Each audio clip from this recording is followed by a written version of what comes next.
There's a certain pattern, in fact, Capcom has been following over the last few years that fans started to pick up on. It's not random anymore, it feels structured, almost deliberate. They take a classic Resident Evil game, rebuild it from the ground, release it to huge success, and then quietly move on to the next entry that fans have been asking about for years. That's right. First it was Resident Evil 2 Remake, then Resident Evil 3 Remake, then they jumped forward Resident Evil 4 Remake, which completely reset expectations for what these modern reimaginings could look like. Now the conversation has naturally landed in one place, which is, of course, Resident Evil Code Veronica. And more recently, something else has actually been added to that conversation, which is talk of an original Resident Evil 1 reimagining style approach being part of Capcom's long-term remake strategy, with Code Veronica, of course, sitting right at the center of what comes next. According to multiple industry leaks and insider discussions right now, Code Veronica Remake is no longer just a fan request or long-running rumor. It is widely believed to be in active development, with reports suggesting a release window around 2027, depending on Capcom's schedule and marketing plan, of course, as always. Nothing official has been fully confirmed by Capcom themselves, of course, but the consistency of the reports is what's keeping the conversation very alive. Because this isn't just a maybe someday situation anymore, it's becoming a when, not if, sort of discussion. Here's the thing, what makes Code Veronica such a strong candidate right now is just how important it actually is to the Resident Evil timeline. Even if it doesn't always get the same spotlight as the numbered entries, it follows Claire Redfield after the events of Resident Evil 2, continuing a search for Chris while getting pulled into a completely new outbreak situation that eventually ties back into the broader Umbrella storyline. And that is huge. And not to mention, of course, it's also one of the last classic survival horror entries in the series before Resident Evil fully shifted toward more action-heavy designs. And that's exactly why Capcom seems interested in revisiting it right now. Recent reports and insider commentary suggest the remake is aiming to push the game back toward its horror roots, even more aggressively than it did back in the original, while still keeping some of the action-driven intensity that made Code Veronica stand out in the first place. That balance is definitely important, because Capcom's remake philosophy lately has been very clear.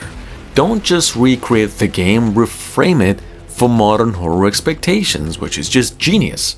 And modern Resident Evil designs lean heavily into tension, resource pressure, and atmosphere rather than constant action pacing more than anything. So if Code Veronica Remake really is happening the way insiders describe, then it's not gonna be a simple visual upgrade, it's gonna be a reinterpretation of the entire experience. And that's where things get interesting. The original game already had a pretty strong identity. Rockford Island, the Antarctic facility sections, the early moments of Claire's imprisonment and escape, it had that isolated survival feel that made classic Resident Evil so effective. But it also had pacing issues, older mechanics, and a structure that felt dated by modern standards when it came out on the Sega Dreamcast. Well, obviously, a remake gives Capcom the chance to fix all of that, while expanding the story in ways the original hardware never really allowed. That includes character depth, environmental storytelling, and potentially even reworking how certain key events unfold. There's already, of course, speculation that Capcom could restructure parts of the narrative to better connect Code Veronica with modern remake timeline, especially since the RE engine has made continuity feel much more unified across recent titles. There's also a strong belief that the same high-level development teams behind Resident Evil 2 Remake and Resident Evil 4 Remake are involved in this project as well, which is just part of why expectations are high right now. Because those two remakes set a standard that completely changed how people look at survival horror remakes in general. If that same level of care is applied to Code Veronica, it could easily become one of the most important entries in the entire franchise's modern era. But what's even more interesting is how this ties into Capcom's broader strategy. See, recent reports suggest the company is actively focusing on reviving older franchises through sequels, remakes, and reimagining rather than letting them just sit dormant. That includes multiple internal discussions about expanding classic series in a structured way rather than just one-off nostalgia projects, and Resident Evil sits right at the center of that specific strategy. Because it's not just a franchise anymore, it's a foundation for Capcom's entire identity as a studio. So, of course, when you hear about Code Veronica Remake, it's not happening in isolation, it's part of a larger pattern that includes continued remakes, potential new entries, and long-term planning for how the series evolves across generations of hardware. And fans have started noticing something else as well. Capcom doesn't seem to be rushing these projects by any means, they're spacing them out carefully. Now, what makes this particular remake so important right now is what it represents for the franchise. Code Veronica is the missing bridge. It connects early Resident Evil storytellings with the more modern era of character-driven horror.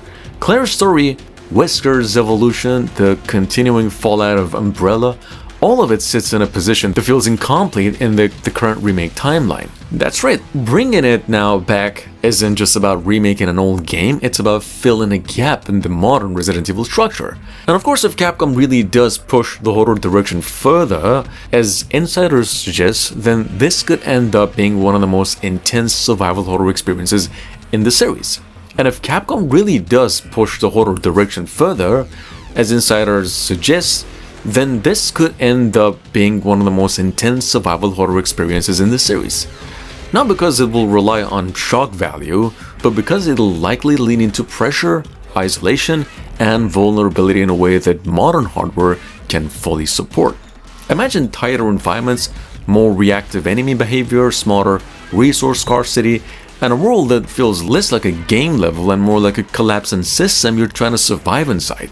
That's the potential here. And that's why the rumors won't go away. Because Code Veronica is one of those games that always feels like it was waiting for the technology to catch up. According to multiple industry leaks and insider discussions right now, Code Veronica Remake is no longer just a fan request or long-running rumor. It is widely believed to be in active development, with reports suggesting a release window around 2027, depending on Capcom's schedule and marketing plan, of course, as always. Nothing official has been fully confirmed by Capcom themselves, of course, but the consistency of the reports is what's keeping the conversation very alive. Now it finally has. And if everything currently being reported turns out to be accurate, then this won't just be another Resident Evil remake. By any means, it will be one of the defining survival horror reimaginings of the next generation.